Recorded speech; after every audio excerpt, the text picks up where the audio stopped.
eravamo qui, è cambiato un questore, da un questore che era molto, molto, molto reazionario così.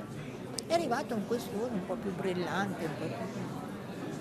e non ha trovato la mobile nessuno, perché il dirigente della mobile aveva bisticciato con un sostituto procuratore e quello aveva chiesto l'allontanamento.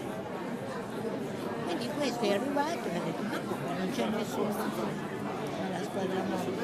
E ha chiamato tutti i funzionari e ha detto chi vuole andare alla mobile?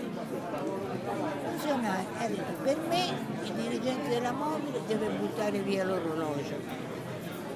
E a quel punto tutti sono rimasti zitti. Allora lui ha detto, io metto una donna.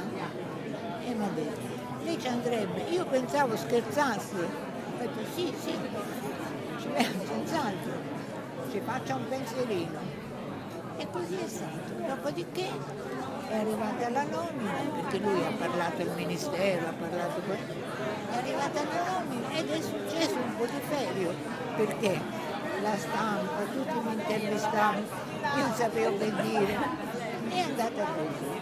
E poi dopo mi sono messa a lavorare, il lavoro era bellissimo e l'ho fatto con tanta passione e tanto entusiasmo e poi è andata avanti così.